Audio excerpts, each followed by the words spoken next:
Whoa, a toilet in the changing room, you must be joking. Oh, it's bigger than me, isn't it? Sweet. This is James Helder for Rifle TV in association with Macklin's Gym Marbella. We're at the undercard today for Anthony Collier vs Ismael Barroso, featuring on the undercard, and just got an impressive 2-round win. None other than Martin Murray. How are you, mate? Yeah, good, mate. You? Yeah, I'm good. You've been a bit elusive this week, Mike. You're a hard fella to track down for a couple of minutes. Yeah, experience, mate. Just backdoor it now when you don't want to talk to anybody. As soon as the press is done, backdoor, off you go. That's the one. How'd you find it today, mate? Yeah, all right, mate. Yeah, but what can you say about that? It was just a blowout. We knew it was going to be a blowout. Do you know what I mean? It's, you know, to be honest with you, when I've been training since end of January, so I was hoping to be out April 2nd, then April 9th, and then they said they made a 7th, and obviously the Groves fight hadn't materialised then. So I was expecting, a decent name. No disrespect to the ladder before, but I was expecting a decent name.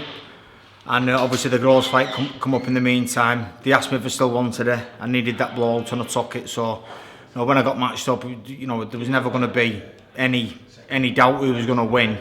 You know what I mean? I'm not going to go in there and say, wow, that was impressive. You know what I mean? You know what I mean? It just did its purpose. Like, I needed to shake the rust off, shake the cobwebs off, and I did that. So, you know, hands the Groves one. Hands all right, no nicks, no cuts? No, everything good. So now we go again, looking forward to your match with George Groves on the undercard of Anthony Joshua vs Dominic Brazil.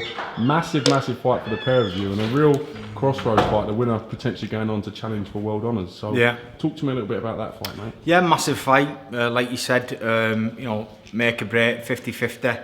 It's a tough fight, but it's a big fight, and they're the fights I want. You know, I've said it many times now, I'll go from fighting world champions in their own backyard, or people a couple of levels below me. You know, my career's like a yo-yo, it's up and down all the time, and it's no good. I need that consistency of, you know, going in from big fight into big fight into big fight, and I've not had that. So, you know, I'm looking forward to the Groves fight. It's a big domestic fight that I've always wanted over there against a world-class fighter in George Groves. You know, I'm obviously confident I'm going to win, beat him, and then, you know, there's some great fights out there for me. What did you think of George Groves versus Badou Jack? Did you watch it, and is there anything you sort of take away from that gives you confidence coming into this match? I've not watched. I can't remember last fight I watched the V's. I'm not a biggest fan. You know, my physio phoned me last year, and then, did you see your phone? I was on couch with kids watching telly. He phoned me, he said, just seen you then on telly. I said, oh, what was it? He went ringside. I went, you're not watching? I went, no, I'm watching Peppa Pig with kids. So that's what I do. So I don't watch boxing. Do you know what I mean? I'm obviously going to start watching more of Groves now, and I'm keeping my eye on the super middleweights. But I've not seen his Badou Jack fight. I've heard he was down in the first round. Come back, I've heard it was a close fight. Did well for comeback, you know, for not down in first round. And yeah, I mean, he's like I said, he's world class. He's a tough fighter. You know, it's a tough fight, and I'm looking forward to it. You once told me you don't like boxing. It's something you do because you're good at it.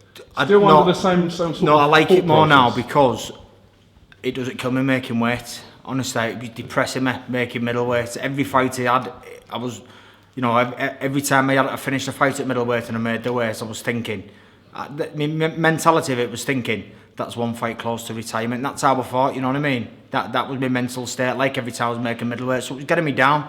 Whereas now, I'm obviously a lot better at this weight, so I'm enjoying boxing a bit more. You've obviously been in with some tough competitors, the likes of Gennady Golovkin. How much do you think that fight took out of you looking back on it now? Do you still feel the same fighter? That's what I'm trying to get at. Yeah, of course I do, yeah. You know, how many have I had now? I think that was my 37th tonight.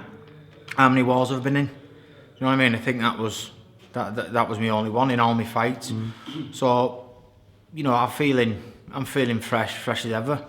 You know, he only turned pro at 25, and you know, I'm 33, 34 coming up. You know, so I've only been a pro just 8.5, coming up to 9 years. So, you know, some people only get the chance, the world title fight after that amount of time. You know, I've been in 4, going for my 5th. I don't know what the record is for world title fights, but I think I'm coming close.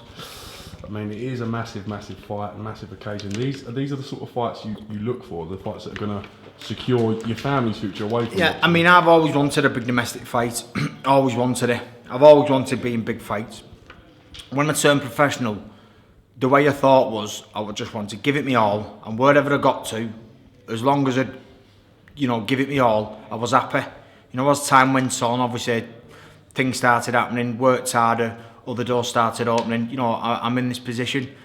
I never thought I'd get in this position, if I'm honest with you, but I'm a grafter. You know what I mean? And I work hard, and you know, I'm in this position now, and you know, it's a great position to be in. But I'm nowhere near where I want to get to. I want the big domestic fight. You know, when I retire, I want the big fights, domestic, world title, whatever. And when I retire, you know, I want to look back and think, well, I took all my opportunities and I was in some massive fights, and that's what's happening. So I'm very grateful for being in this position. And like I said, I'm looking forward to it. I can't wait. Real 50-50 fight. Do you feel you've got the power to stop George Groves? Yeah, definitely. Yeah, no question about it. His style, pressure style, and the way you are, like rough and ready. Do you think it'll make? I for think an explosive encounter? It's a great fight. I think it's got fight at you written all over it. It's going to be, you know, a 12-round war. There could even be a Murray and Groves 2, 3. Who knows? You know, it's going to be a great fight. And definitely, you know, that fight, I think, is gonna steal the show on the night. You've got me hyped up. I'm ready for it already. It's gonna be a great fight, mate. It's gonna be a great fight. Groves has said exactly the same. It's gonna be a war. I said it's gonna be a war. That means it's only gonna be one thing, and it's two men giving it their all. You know, fighting for their careers and their lives. So it's gonna be a great fight. Big fight. You're gonna stick around and watch Quadra?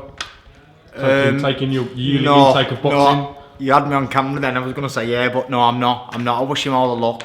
Love Anthony Quadra. He's a top lad, but I'm going to shoot off home with family. Listen, on that note, congratulations on the win tonight. I know it is what it is, yeah, and we look forward to your next contest. Big fight. Top man. Thanks Cheers, for your time, mate. mate. Thank you, Cheers, James. mate. Cheers.